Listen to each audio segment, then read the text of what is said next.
Est-ce que je vais être capable d'être à la hauteur de tout ce que le Seigneur a mis en moi? Et je mettais souvent justement, toi, le moi, comme la responsabilité sur moi. Et j'apprends en fait à lâcher prise et de me dire que comme si le Seigneur m'a donné tout ça, c'est pour sa gloire à lui et c'est lui qui va me guider au travers de tout ça. Quand tu passes par des temps de doute, comment fais-tu pour en sortir? Qu'est-ce qui te pousse à rester ferme dans ton engagement et aller plus loin, en fait, à te dépasser?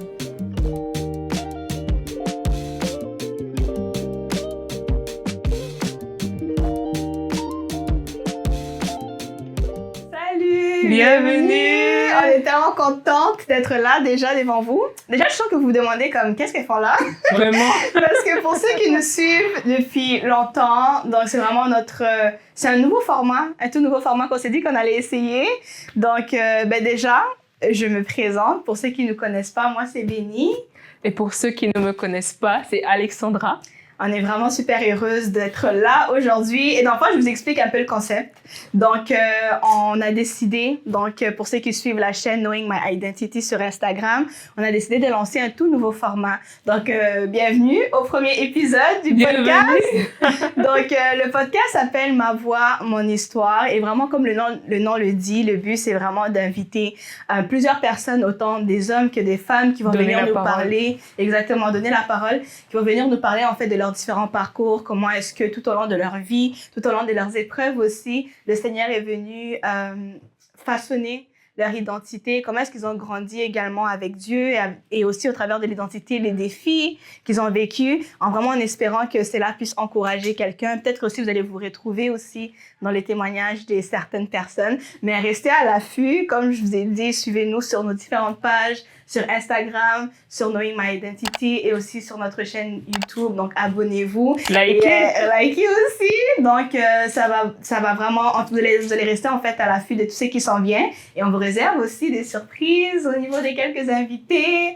Donc, vraiment, vous voulez pas manquer ça. Vous ne voulez pas manquer ça. Donc, vraiment, restez avec nous. Donc, pour commencer, aujourd'hui, on va faire un peu un format FAQ. Donc, plusieurs personnes, comme je vous dis, les personnes qui nous suivent déjà, se demandent, mais qu'est-ce qu'elles font là? C'est quoi ce nouveau format? Qu'est-ce qui se passe? En quoi ça consiste? Exactement.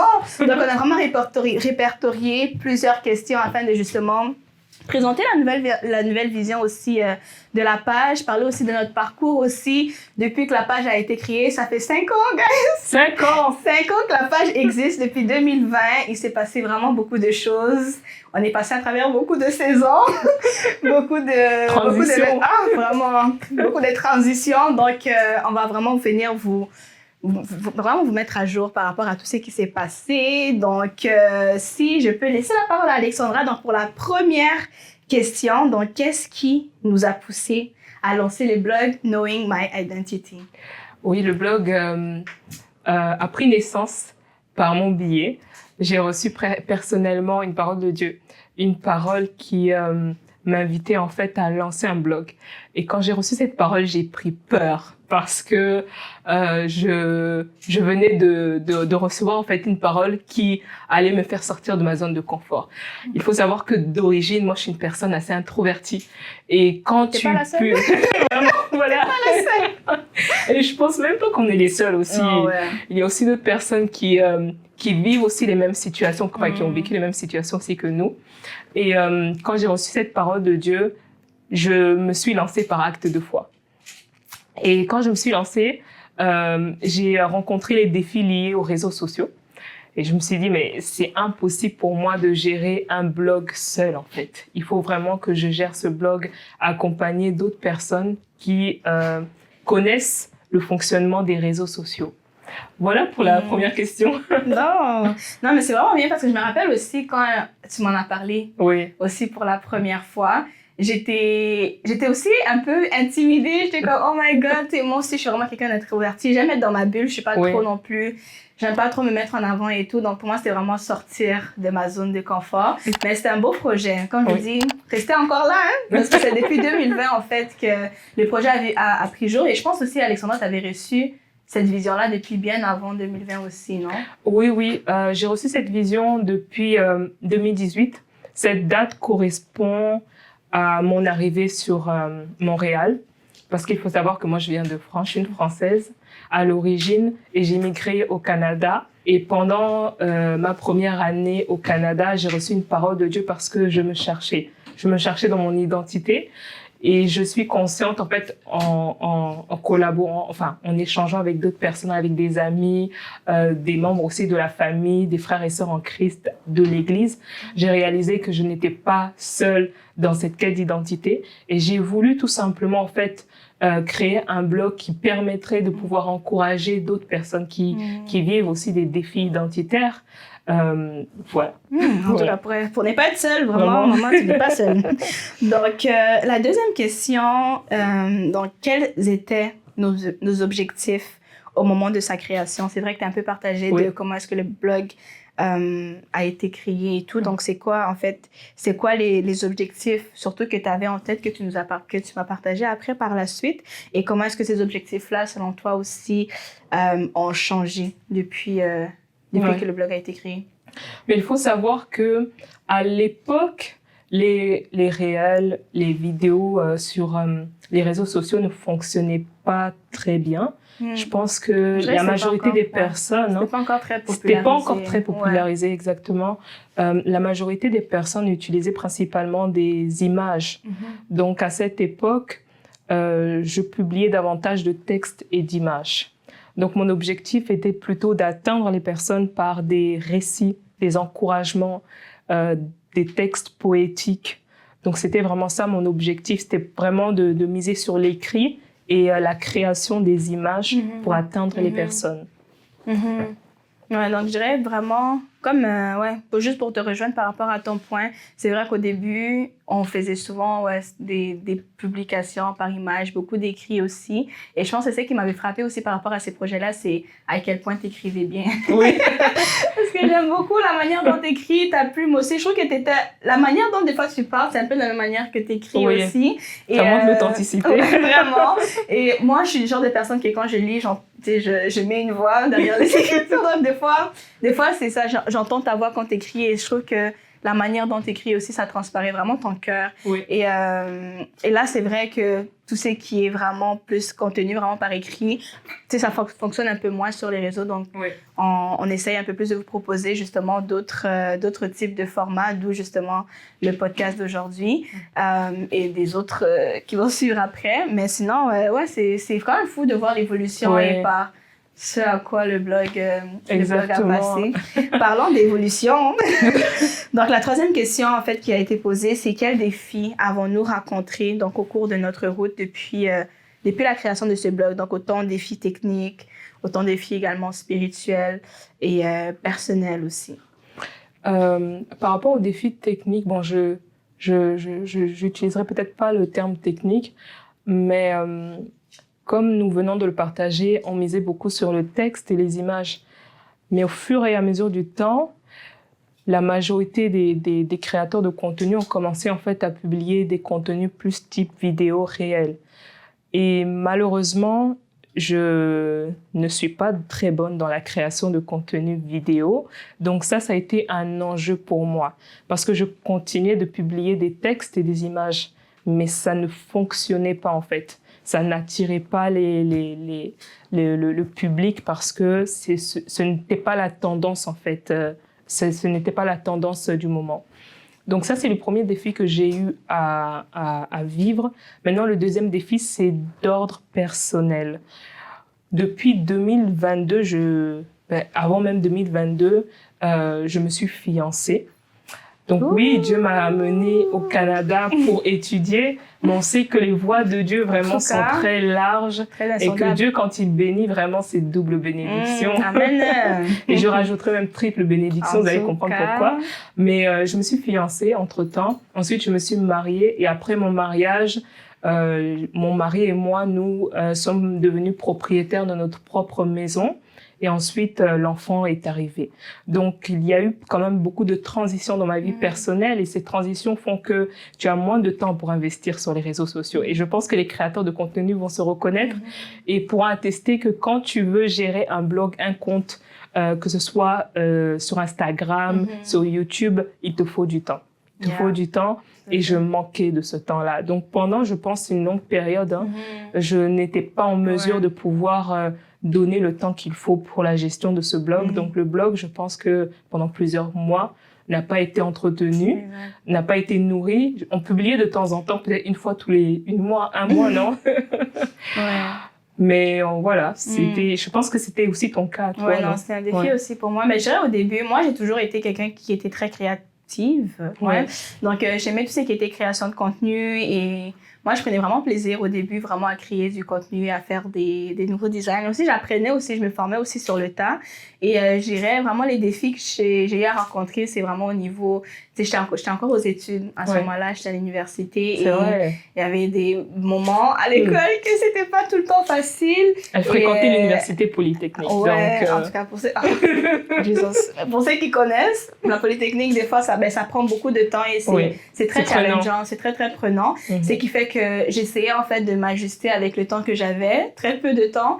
Et aussi, c'est ça, j'ai traversé aussi une période un peu où mes sessions devenaient quand même assez intenses et qui faisait que j'avais de moins en moins de temps à accorder au blog ou simplement aussi à créer. Et aussi, je dirais, je pense pas que je t'en avais déjà partagé là, mais qu'à un moment donné, j'avais l'impression que ça devenait plus mécanique. Des fois, la production de contenu, ça devenait de moins en moins authentique. C'est qui faisait que, en vrai, je me sentais, entre guillemets, comme obligée de faire du contenu parce que c'était programmé et pas parce que c'était quelque chose, exactement, pas forcément comme par plaisir ou par quelque chose qui m'avait inspiré sur le moment T. Et donc, je dirais comme, pendant un moment, j'étais un peu déphasée par rapport à ce qu'on faisait au niveau du blog. Et aussi, en ce moment-là, pendant la période où tu t'es fiancée, j'avais aussi un stage que j'avais fait vraiment à l'extérieur de Montréal, qui faisait en sorte que la distance aussi et l'adaptation aussi à une nouvelle ville rendait le temps quand même assez serré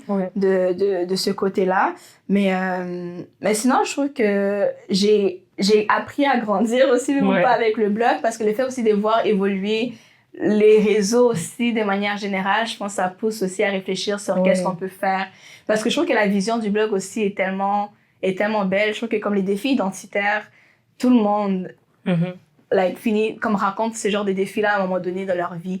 Et je trouve ça vraiment beau que le Seigneur t'ait inspiré ce projet-là déjà depuis 2018. Et je trouve que malgré le fait qu'il y a vraiment eu des moments de down au niveau de la création de contenu, au niveau du blog ou juste au niveau de l'entretien de la page, c'est un projet, je pense que si le Seigneur ravive encore cela aujourd'hui, qu'il nous pousse sans cesse, j'ai l'impression, en dehors de notre zone de confort. Donc, je pense que c'est quelque chose qui est appelé à toucher et parler et impacter aussi. Donc, je suis vraiment reconnaissante de faire partie de ce projet. Surtout que tu es pensé à moi. Vraiment. Pour t'aider dans ce projet. Parce que c'est vraiment un très beau projet et moi, personnellement aussi, j'ai eu à vivre beaucoup de défis identitaires. Peut-être que nous, dans les autres questions, on va en parler plus. Mais ouais, non, sinon, c'est ça. Je dirais que c'est principalement ça le défi là, que j'ai eu à vivre au courant depuis la création du blog. Oh, wow! C'est très inspirant ce que tu partages. Et j'aimerais quand même ajouter que ce que j'apprécie de toi, ce sont tes compétences à propos de la création de contenu. Et j'aime qu'on soit complémentaires. Tu es bonne dans la création de contenu, mais tu es aussi une femme inspirante. C'est vrai que moi, j'aime créer plutôt le fond même du contenu. Mais toi aussi, tu es bonne dans la création du fond du contenu au-delà de la forme. Donc, je suis aussi bénie vraiment de pouvoir être avec toi. Moi aussi. Et je trouve que tu dégages tellement d'énergie, de joie. Et personnellement, moi, ça me contamine, en fait. Donc, vraiment, moi-même, je suis honorée, je suis reconnaissante. Tant qu'on est dans les déclarations, vraiment, merci. Mais moi, ce que j'apprécie de toi beaucoup, c'est ta sagesse. T'es l'une des femmes les plus sages que j'ai rencontrées de ma vie et vraiment, j'aime le fait que aussi tu sois déterminée. T'es le genre de personne qui est comme c'est soit blanc ou noir. Et moi, j'admire ça parce que moi, je suis beaucoup des fois dans le gris. Donc, j'essaie de m'inspirer un peu de toi aussi dans le sens que voir ta détermination et juste ton je sais pas comment on dit en français, ton eager de juste foncer et d'obéir aussi, ton obéissance au Seigneur. Je trouve que c'est vraiment inspirant. Donc, merci. Vraiment gloire à Dieu. Vraiment gloire à Dieu. Donc, la prochaine question. Donc, pourquoi avons-nous décidé de passer donc, du blog, donc un format plus écrit, imagé, à un format plus visuel comme le podcast? Je te laisse répondre. Ouais, je peux répondre. Je dirais c'est vraiment aussi, comme je pense qu'on a déjà répondu un peu par rapport à ça, c'est aussi pour s'adapter en fait au changement des codes actuels au niveau des réseaux sociaux, de la création de contenu, et aussi pour justement nous permettre de toucher davantage les gens. Parce que je trouve que un format plus visuel, vidéo ou quoi que ce soit, c'est plus parlant. Exactement, c'est plus parlant et c'est peut-être plus facile de transmettre un message que par écrit. De façon complète, Exactement. Donc, je pense qu'avec ce format-là, ça serait possible pour nous de vraiment comme aller un peu plus loin que ce qu'on faisait auparavant. Puis aussi transmettre aussi des messages un peu plus parlants aussi aux personnes à vous par exemple, aux personnes qui nous écoutent. Et pour voir aussi toucher aussi davantage de monde. Je me dis le format vidéo aussi, surtout à l'heure actuelle, a plus de possibilités d'être spread un peu partout, et là où des fois les contenus un peu plus imagés ou photos ou écriture, des fois ça se perd, et je trouve aussi que les réseaux sociaux c'est peut-être pas le bon format adapté pour des longs textes écrits. Exactement, parce que les gens n'ont pas le temps de lire. Exact. Donc je pense aussi c'est la principale raison, je dirais selon moi, c'est vraiment pour s'adapter à ça et offrir vraiment quelque chose qui pousse un peu plus loin aussi et qui va chercher davantage aussi les gens dans différentes saisons dans lesquelles ils peuvent se trouver. Oui, je suis d'accord. Donc, on peut passer alors à la prochaine question. Donc, où en sommes-nous aujourd'hui avec la vision de Knowing My Identity? Et je vais la lier avec la dernière. Donc, et quels sont nos projets pour la suite? Bonne question. Tu veux y répondre aussi? Projet pour la suite. Ben, je dirais où en sommes-nous avec la vision? C'est vraiment une bonne question. Je dirais que, je trouve que la vision principale reste la même quand même. Elle n'a pas changé par rapport à ce qui a été défini Exactement, avant. c'est plus le comment. Exact, c'est plus la manière dont on l'apporte. Et la vision, c'est vraiment de pouvoir transmettre des messages authentiques, transmettre aussi, partager différents témoignages et vraiment aider plusieurs types de personnes dans le parcours vers leur identité, que vous soyez en quête de votre identité, que vous soyez en cours de chemin pour vous découvrir, ou que vous pensez même avoir déjà découvert votre pleine identité en Christ. Vraiment, la vision, c'est vraiment de parler à chacune de ces personnes-là, peu importe l'étape dans laquelle elles se trouvent. Donc, je dirais, c'est ça, la vision a toujours été ça aussi, déjà dès le départ. Donc, la vision n'a pas vraiment changé. Comme tu dis, c'est vraiment plus le pourquoi. Et par rapport au projet, hormis le podcast, est-ce que tu peux annoncer autre chose? Je peux te laisser répondre à ça. Est-ce que tu as d'autres projets en tête? Non, je pense que c'est important d'être focus, parce que parfois on veut faire tellement de choses qu'on s'éparpille. Et nous, notre objectif, c'est d'investir pour une seule et même chose. Et je pense que déjà, témoigner, le témoignage, il y a une puissance qui se dégage du témoignage. Et j'aimerais aussi préciser que nous ne sommes pas une plateforme d'enseignement. On n'est pas des prédicateurs. On n'est pas des pasteurs. On n'est pas des pasteurs. Mais nous, notre but, c'est vraiment de donner la parole aux personnes pour témoigner de Christ, de montrer que Christ agit encore, que Christ relève encore, Christ est guéri encore, Christ, il restaure des blessures, Christ, il redonne une identité à une personne qui n'a plus d'identité, Christ redonne de l'assurance à une personne qui se voyait tellement faible en fait.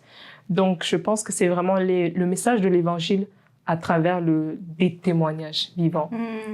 Amen. En tout cas, vraiment, comme je vous ai dit, restez à l'affût. Vraiment.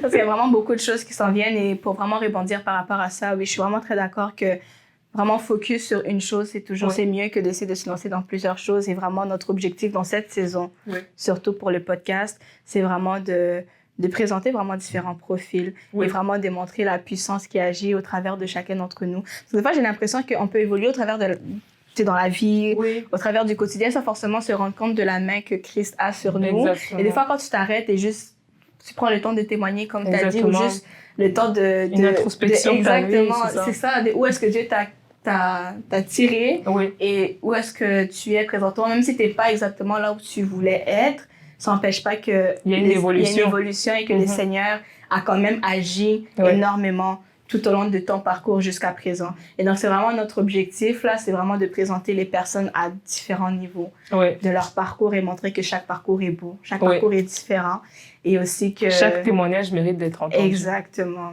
exactement. Donc là, on va parler un peu plus donc, de notre évolution à Oui. nous deux. Oui. Donc, pour commencer, donc, la première question qui a été posée, c'est est-ce qu'il y a eu des saisons de doute ou de questionnements identitaires dans nos vies, dans chacune de nos vies? Donc, je vais te laisser répondre. Je vais te laisser y aller. Oui, et je dirais même jusqu'à Ouais. aujourd'hui.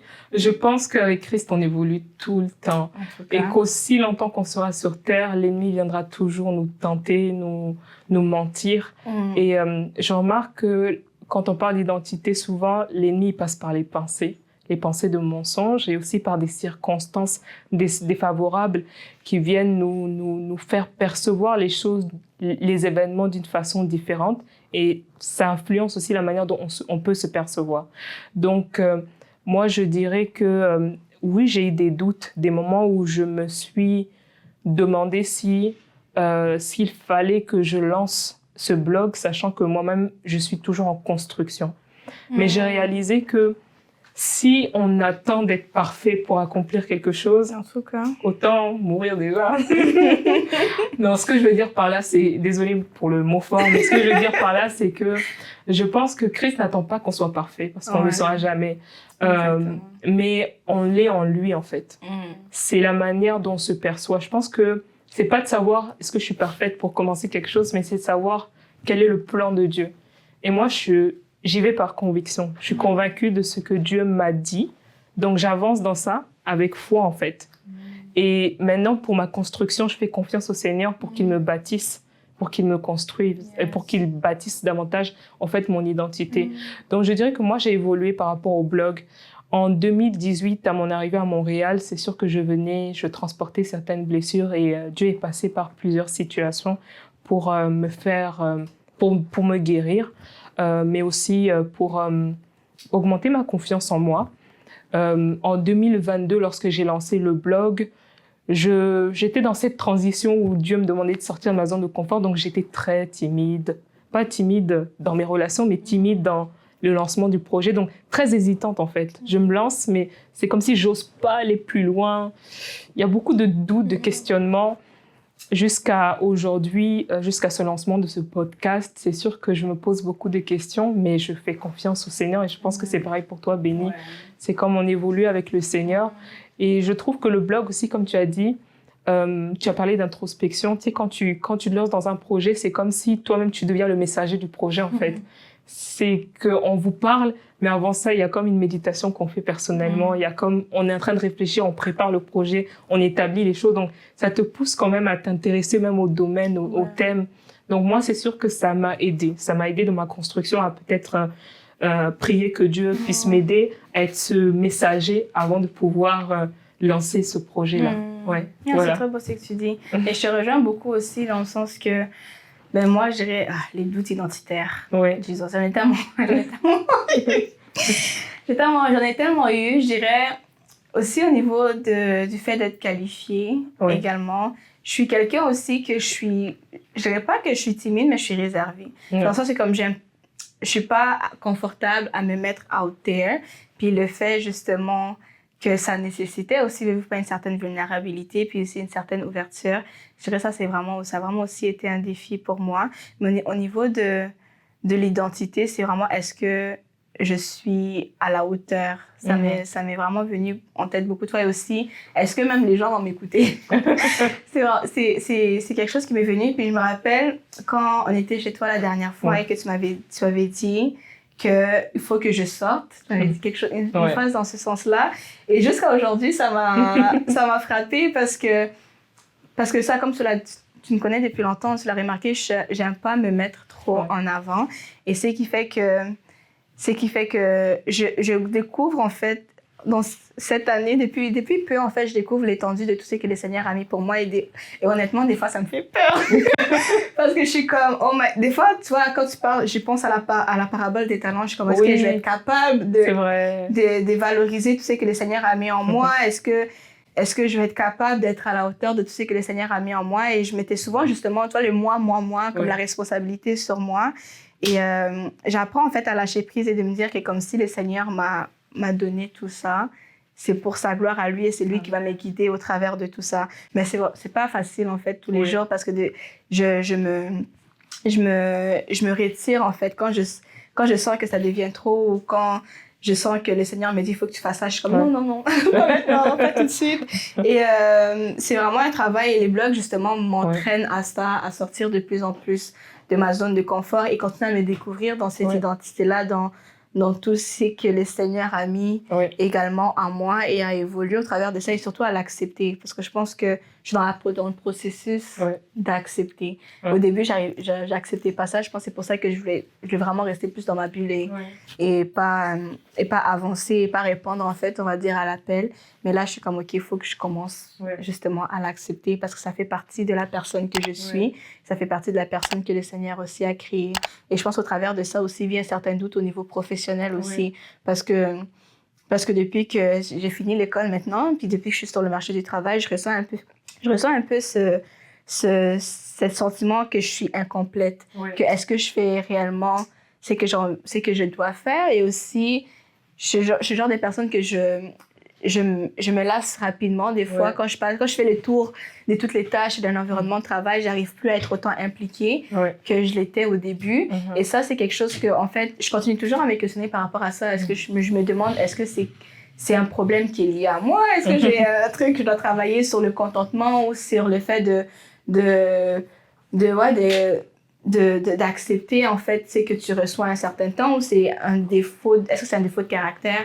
Mais j'apprends justement à me découvrir au travers de là. Je dirais pas que j'ai les questions encore, mais je pense que explorer davantage les talents que le Seigneur a mis en moi va me permettre d'obtenir ce type de réponse-là aussi par rapport à ça. Donc, je dirais que c'est vraiment les défis que j'ai racontés jusqu'à présent, Et j'ai une question pour toi. Oui. Quand tu passes par des temps de doute, comment fais-tu pour en sortir? Qu'est-ce qui te pousse à rester ferme dans ton engagement et aller plus loin, en fait, à te dépasser? Très bonne question. Je dirais à la prière, of course, ça bouge pas.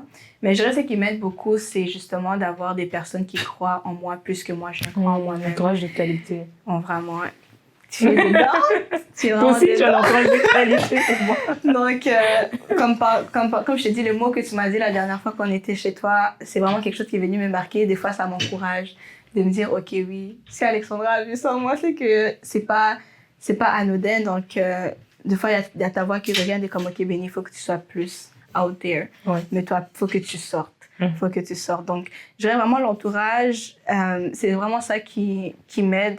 Et vraiment, le Seigneur m'a fait grâce de vraiment rencontrer des personnes qui me poussent toujours un peu plus loin, des personnes qui m'encouragent aussi, des personnes qui croient en moi et des personnes qui prient pour moi. Vraiment, dans toutes les personnes se reconnaîtront, mais c'est vraiment une grâce que je reconnais que le Seigneur m'a fait et je prends vraiment pas ça à la légère et je suis éternellement reconnaissante pour ça parce que c'est quelque chose qui me porte, même si des fois les débuts peuvent être difficiles ou juste me mettre en marche, c'est difficile, mais le fait de savoir que je peux me confier à toi, je peux me confier aussi à d'autres amis, à mes sœurs, à ma famille, pour pouvoir justement me porter, m'encourager dans mes moments de doute ou quand même moi je crois pas en moi-même.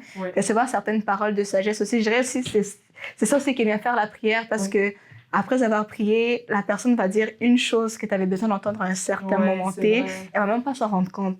Mais le Seigneur va vraiment utiliser, venir vraiment me parler pour vraiment me toucher personnellement. Et j'ai vraiment vu le Seigneur à l'œuvre, je dirais, depuis les 2 dernières années, depuis 2024, fin 2024 jusqu'à présent. Vraiment, le Seigneur utilisait des personnes spécifiques à certains moments spécifiques pour me dire une parole. Ça, j'ai un encouragement que j'avais besoin d'entendre. Et c'est pas tout le temps que j'écoute, mais je me dis que c'est quelque chose sur lequel, en fait, je travaille. Et aussi, je dirais, ce qui me garde aussi, c'est, entre guillemets, cette crainte-là de passer au travers de tout ce que le Seigneur a voulu pour moi. J'ai toujours eu cette peur de mourir et d'arriver devant le Seigneur et qu'il me dit, voilà ce que tu aurais pu faire, mais tu as choisi de... Exactement. Ça, c'est ma plus grande crainte. Et je dirais, c'est ça, des fois, qui me rappelle. Il y a cette lourdeur-là, des fois, quand je sens que je fais pas ce que je suis supposée faire, il y a cette lourdeur-là qui envahit mon cœur et qui me dit, OK, Béni, le Seigneur veut que tu pousses un peu plus loin et que tu fasses, en fait, tout ce à quoi il t'a appelé à faire. Et je dirais que c'est ça qui me garde, en fait, dans l'obéissance. Ouais. J'aime ce que tu dis. Ouais. Merci. En tout cas, écoute, donc la prochaine question, c'est comment, justement, le fait de travailler sur le blog nous a-t-il transformés personnellement, donc dans nos parcours? Je pense l'avoir un peu dit, mais moi, ça me permet de nourrir, de bâtir, de continuer de bâtir ma relation avec Christ. Parce que quand on parle d'identité, on ne peut pas parler d'identité sans parler de Christ. C'est-à-dire que si Christ n'est pas là, je ne sais pas ce que je deviendrai, vraiment. Et je pense que nombreux d'entre nous, on ne serait pas là où ce qu'on est aujourd'hui. Et on n'irait pas là où nous sommes censés aller si Christ n'est pas là, en fait. Et je pense que le blog m'aide, en fait, à méditer la parole de Dieu, à me bâtir dans mon identité en Christ, en méditant la parole de Dieu, en priant, principalement. Oui, voilà. Ouais, je te rejoins beaucoup. Moi aussi, le blog, je dirais, m'a aidé à approfondir aussi ma vie de méditation aussi. Parce que je me dis, pour pouvoir donner, il faut être rempli. Oui. Et je me vois mal me présenter écrire quelque chose, me présenter devant des gens et pas... Sans te préparer. Sans être prête avant. Ouais. Et je dirais vraiment, le blog est venu renforcer, je dirais, ma vie de méditation et de prière parce que je me dis, OK, même si des fois, les saisons varient, hein, il y a des moments où tu es fou dans la méditation, tu médites tous les jours, tu pries tous les jours, il y a des moments où où c'est un peu froid et tout, mais le blog me pousse en fait et m'encourage à garder une certaine rigueur aussi au niveau de ma vie de prière, de ma vie de méditation et à grandir aussi spirituellement pour vraiment être cette personne-là qui va transmettre quelque chose pour quelqu'un qui aurait eu besoin de l'entendre à ce moment-là. C'est bon ce que tu dis. Merci. En tout cas, et aussi, donc la prochaine question. Dans quelle place... Oh, ça c'est une bonne question, ça. Quelle place Dieu a-t-il prise dans nos vies par rapport à cette mission? Ah, je te laisse répondre. Je trouve la question très deep. Hein? C'est très deep. Quelle place Dieu a-t-il prise dans nos vies? Je pense que Dieu a pris, en tout cas pour moi, une place centrale. Dans le sens que pour gérer un blog ou une page qui parle d'identité, ça prend aussi d'apprendre à se connaître et à marcher dans notre identité avec Christ. Donc, je pense que veux-vous pas, du simple fait du thème de la page et du simple fait de ce que nous faisons, ça prend de mettre Dieu vraiment au centre pour pouvoir justement comme partager en fait par rapport à notre identité, parce que je me vois mal connaître notre identité puis venir parler d'identité aux autres. Donc je trouve que ça fait un peu un déphasage, donc ça prend à approfondir, je dirais, notre relation avec Dieu pour pouvoir justement partager ce dont il nous a mis à cœur de partager. C'est vrai. Donc, pour résumer, Dieu est au centre. Ah, c'est vraiment ça. C'est vraiment ça. Donc, je pense qu'on prendrait peut-être 2 questions. Oui. 2 questions. OK, je prendrais ici. Donc, avons-nous appris l'une de l'autre au fil de ce projet? Bonne question. Moi, j'ai appris à mieux gérer le blog, à mieux gérer la page Instagram en étant en contact avec toi, parce que j'ai pu bénéficier de tes conseils, de tes recommandations sur comment créer du contenu. C'est toi qui m'as partagé justement le nom de l'application CapCut. Ouais, exactement. Donc, depuis que je travaille avec toi, c'est vrai que je m'intéresse davantage à la création de contenu, alors qu'avant, c'est une chose qui ne m'intéressait pas. Et autre chose, c'est au niveau de la présentation. Je trouve que Béni est une bonne animatrice, est une bonne présentatrice. Commentez! Vraiment. Donnez votre avis. Non, et tu es vraiment une très très bonne animatrice, une bonne présentatrice. Et moi, je n'ai pas le courage que tu as. Et vraiment, ça m'inspire en fait, quant à la prise de parole. C'est ça que je veux dire en fait. Donc, ce sont ces deux éléments. Et je rajouterai même un troisième élément. Il s'agit de sa spiritualité, je vais appeler ça comme ça, de sa profondeur. Je trouve que c'est une femme aussi qui est inspirante. Je sais qu'elle a eu à dire que je l'inspire, mais moi aussi, elle m'inspire quand même beaucoup. Je vois aussi son progrès spirituellement avec le Seigneur et comme elle l'a partagé, c'est une femme qui aime être entourée, vraiment. Autant moi, j'aime avoir quelques amis, mais elle, c'est une femme quand même qui aime être entourée. Je trouve qu'elle est entourée. Dieu lui a fait grâce. Vraiment. Surtout, Dieu lui a fait grâce d'être entourée des bonnes personnes. Donc, je remarque que son entourage est un entourage de bonne qualité et ça a un impact assez positif sur elle. Et je vois une femme qui se bâtit, qui grandit en fait dans son identité et c'est très inspirant. Et moi-même, ça m'inspire en fait. Oh, ouais, voilà. Dieu. J'aurais pu continuer. Stop.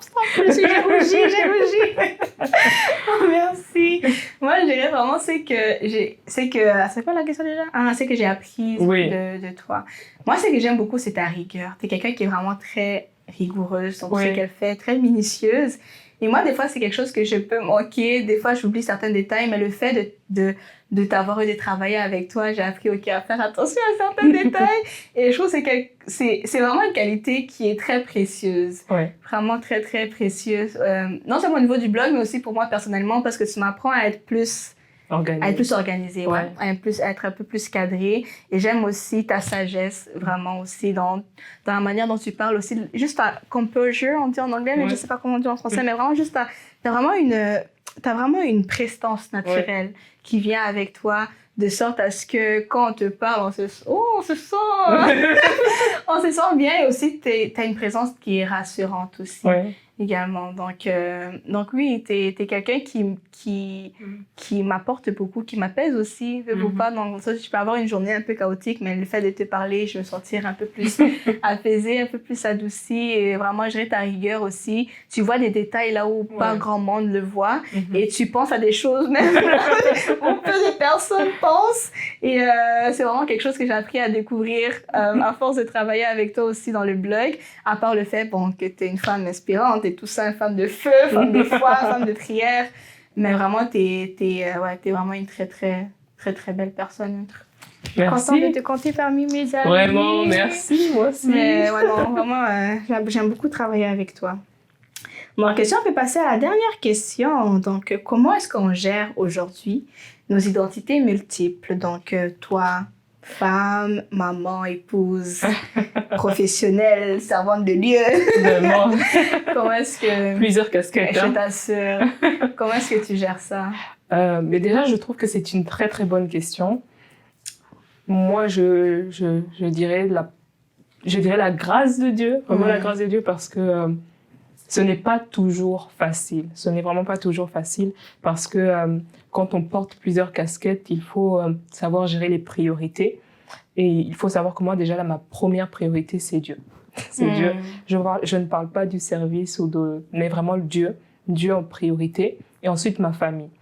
Donc, si je veux prendre un exemple, en l'espace d'une journée, s'il faut que je trouve un temps pour prier, pour méditer la parole de Dieu, je vais faire le choix de me réveiller tôt.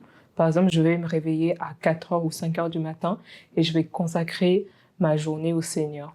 Ensuite, ma famille, donc je m'occupe de mon mari, de préparer vraiment tout le nécessaire pour la journée. Je m'occupe également de mon fils et ensuite je m'occupe de moi, histoire que toute la famille soit vraiment prêtée pour passer une bonne journée.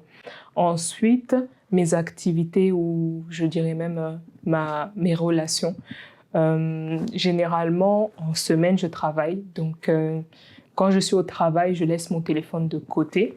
Je garde toujours mon téléphone à mes côtés. Pourquoi? Parce que quand on a un enfant de bas âge qui fréquente une garderie, il faut toujours garder le téléphone à côté. On ne sait jamais si les éducatrices appellent au courant de la journée. Donc, généralement, je garde quand même mon téléphone à côté. Mais si je reçois des messages, je ne vais peut-être pas y répondre. Je vais attendre pendant un temps de pause pour pouvoir répondre aux messages. À la fin de la journée, je rentre chez moi. Je m'occupe encore une fois de mon mari, de mon fils. Je m'occupe de préparer la nourriture pour la maison. Et à la fin de la journée, là, je travaille sur mes projets, donc à savoir le blog. Et généralement, je me couche un peu tard, à 23h. Mon fils se couche autour de 19h, 20h. Donc, ça me permet de pouvoir m'adonner à mes activités comme la création de contenu pour le blog, comme le service pour Dieu, etc. Maintenant, ça, c'est un modèle que je suis parfois, mais c'est pas toujours cette réalité que je vis. Et j'essaie de m'ajuster du mieux que je peux, mais je dirais un jour après l'autre. Un jour après l'autre. Et parfois, Dieu, dans une journée, peut te mettre à cœur une certaine priorité qui, à l'origine, n'est pas une priorité. Par exemple, oui, ma priorité, c'est ma famille. Peut-être que Dieu va me mettre à cœur de peut-être investir du temps avec une amie. Et là, je vais faire le choix de laisser certaines responsabilités de la maison en les confiant, par exemple, à mon mari pour pouvoir passer du temps avec des amis. Donc, c'est vraiment d'être sensible au Saint-Esprit de Dieu, à comment il te guide. Mais c'est comme ça que je gère mon temps, mes différentes casquettes. Ah, ouais. C'est beau. Je rejoins beaucoup à un jour à la fois. Oui. Parce que moi, c'est comme ça que je gère mes casquettes. Moi, c'est vraiment un jour à la fois. C'est ce soir, à part le travail, que c'est vraiment la routine. J'essaie de m'organiser. En fait, mes semaines ne se ressemblent vraiment pas du tout. J'ai vraiment pas de routine spécifique. Généralement, je planifie mes semaines en avance. Donc, je prends par exemple un dimanche soir, comme aujourd'hui, avant de dormir, pour me faire un peu des checklists. De me dire que, comme, OK, tel jour, il faut que je fasse ça. J'ai tel nombre de tâches à accomplir d'ici la fin de la semaine. Et je dois les faire. Mais bon, c'est pas toutes les semaines que j'arrive à tout faire. Et c'est pas toutes les semaines non plus que j'ai la force aussi de vouloir tout faire. Mais c'est ça, j'essaie en fait de me cadrer en fait de cette manière-là et aussi être présente aussi pour les personnes autour de moi, donc que ce soit ma famille, mes sœurs et aussi de pas être trop submergée par le travail et aussi par rapport aussi à mes projets.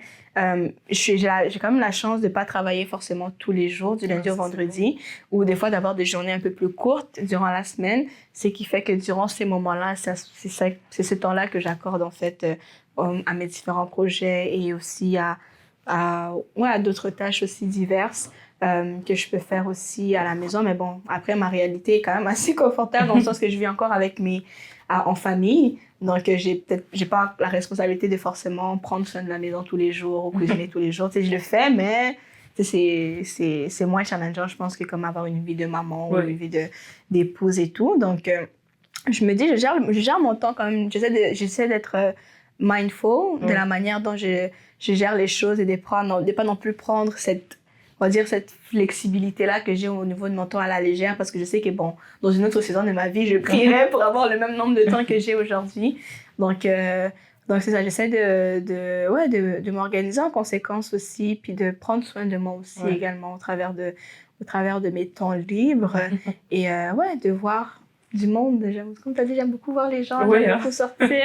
J'aime beaucoup aussi passer du bon temps aussi avec différentes personnes. Donc, c'est aussi un temps que j'essaie de programmer durant ma semaine. Sans oublier aussi mes temps de méditation aussi et de prière que je me donne vraiment. J'essaie vraiment de me donner des rendez-vous réguliers là pour pouvoir respecter ça. Donc, je pense que ça fait pas mal le tour. Oui, on a fait le tour. Hein. Ouais, on a mais beaucoup, vraiment. On a beaucoup discuté. On a beaucoup échangé.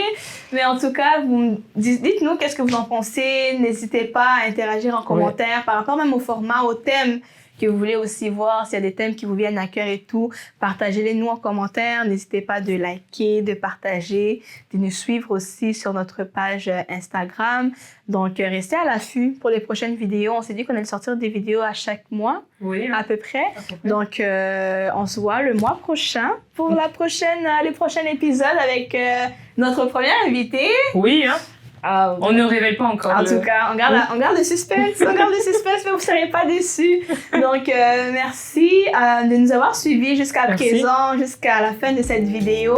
Et rappelle que Jésus vous aime. Bisous. Bye bye.